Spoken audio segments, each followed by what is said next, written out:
हरे कृष्ण। गया में जाकर ही पिंडदान क्यों किया जाता है? ध्यान से सुनना।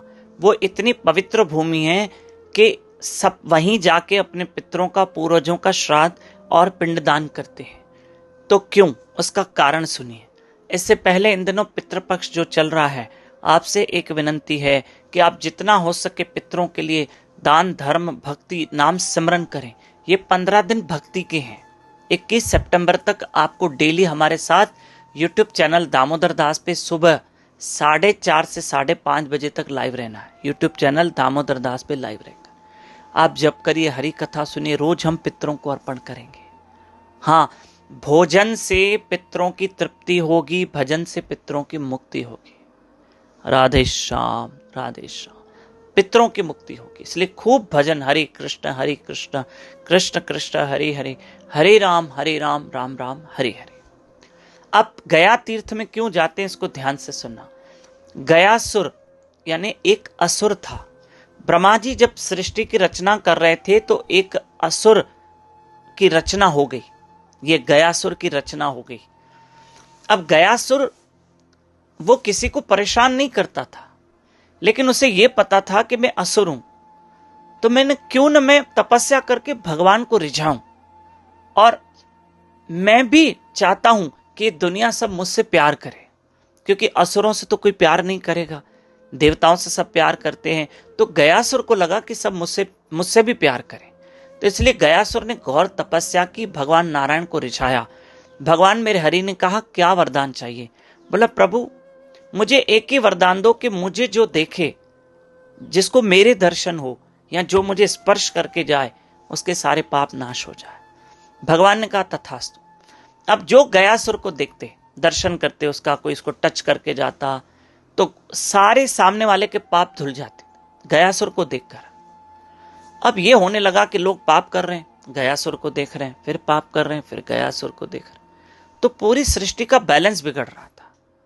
सारे देवताओं ने जाके भगवान से कहा, प्रभु आपने वरदान तो दिया है इसको, अब बैलेंस बिगड़ गया, लोग पाप करके फिर इसका ही दर्शन कर रहे हैं। तो भगवान हरि ने कहा समस्त देवता और ब्रह्मा जी को कि जाओ गयासुर को कहो कि तुम्हारे शरीर के ऊपर हमें यज्ञ करना है। क्योंकि गयासुर का शरीर बड़ा, मतलब योजनों में बड़ा था, इतना लंबा चौड़ा शरीर था, किलोमीटरों में, इतना बड़ा शरीर था। कहा आपके शरीर के ऊपर हम यज्ञ करना चाहते हैं, और वो करने भी देगा, क्योंकि वो बड़ा दयालु है। भले असुर था लेकिन उसके अंदर दया थी।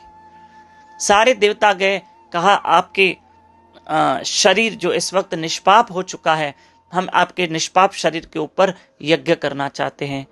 तो गयासुर ने मना नहीं किया और देवताओं ने मिलकर वहां यज्ञ किया, अग्नि प्रज्वलित की, पर गयासुर का शरीर अग्नि में जल रहा है, उसको तकलीफ हो रही है, वो हिल डुल रहा है।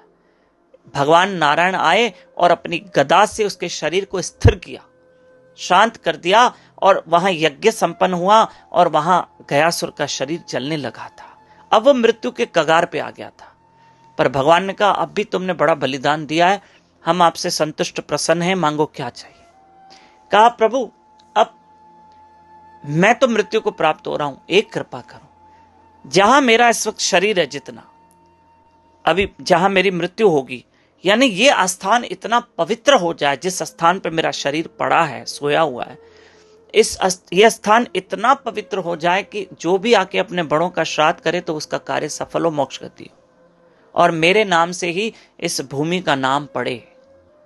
तो भगवान ने कहा तथास्तु। आज के बाद इस भूमि पर जो आएगा और अपने बड़ों का श्राद्ध पिंडदान करेगा तो उसका वो सब सफल होगा, और आज से इस भूमि का नाम होगा, एक तीर्थ बनेगा और जिसका नाम होगा गया, और गयासुर के नाम पर ये गया तीर्थ बना, और इसलिए लोग वहां चले जाते हैं।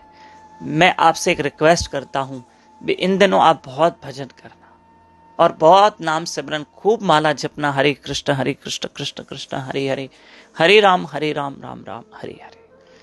आशा करता हूं कि 15 सितंबर से 21 सितंबर हमारी भागवत कथा भगवान की कृपा से जयपुर शहर में है, शाम को 4 से 7 बजे तक। और आप सब जरूर भागवत कथा में जो आसपास रहते हैं अवश्य आइए, हमारे साथ भागवत कथा सुनिए। और ये एड्रेस है जयपुर की, इस एड्रेस पर भागवत कथा होगी। हरे कृष्ण।